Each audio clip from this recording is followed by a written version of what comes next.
Before I ever stepped into that quiet house, I had no idea that one single night would morph into a nightmare I'd never escape. I once worked as a direct care aide for a 65-year-old woman named Martha, a patient with dementia, and her daughter Colleen, who worked overnight shifts.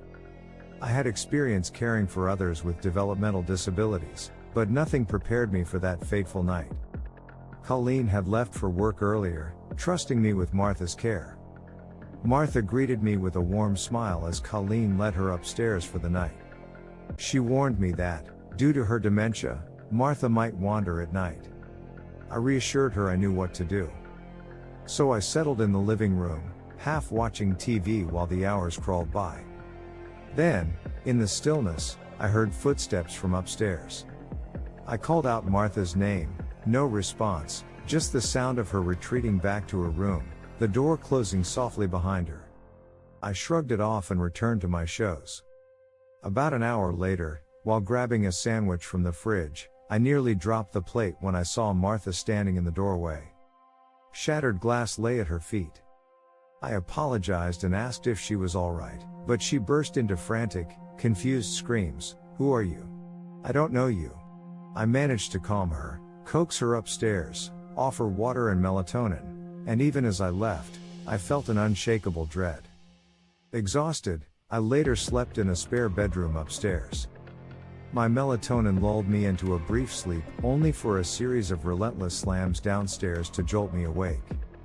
I raced to the stairs and found the source in the kitchen, Martha's shadow looming in the darkness before the oven, repeatedly opening and slamming its door.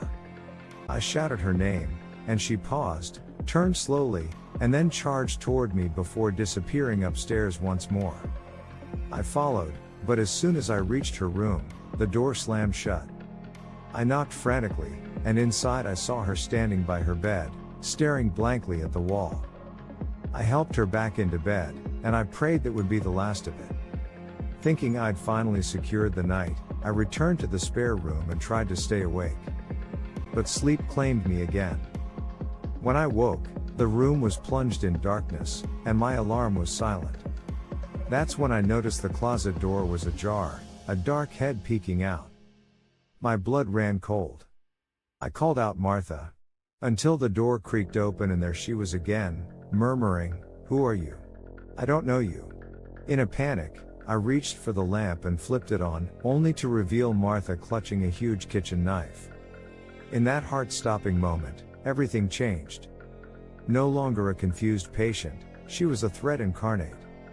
I screamed, "Martha, put the knife down." Dodging her wild lunge, I raced out of the room and bolted downstairs. Instead of dialing 911, I called Colleen, who berated me for leaving. I waited outside until she returned. When she came in, Martha was asleep in her bed, the knife inexplicably beside her, and Colleen dismissed my terror as exaggeration. I never returned to that house. In my 9 years as a direct care aide, Martha remains the most terrifying patient I've ever encountered. But here's the truth, that night shattered my naivete. As I left that cursed place, I realized something darker: some nightmares cling to you long after you escape. Every shadow in my new life reminds me of that night, whispering that the line between caregiver and terror is frighteningly thin. And so, I carry on, forever changed, driven by the unyielding resolve to never let fear control my destiny.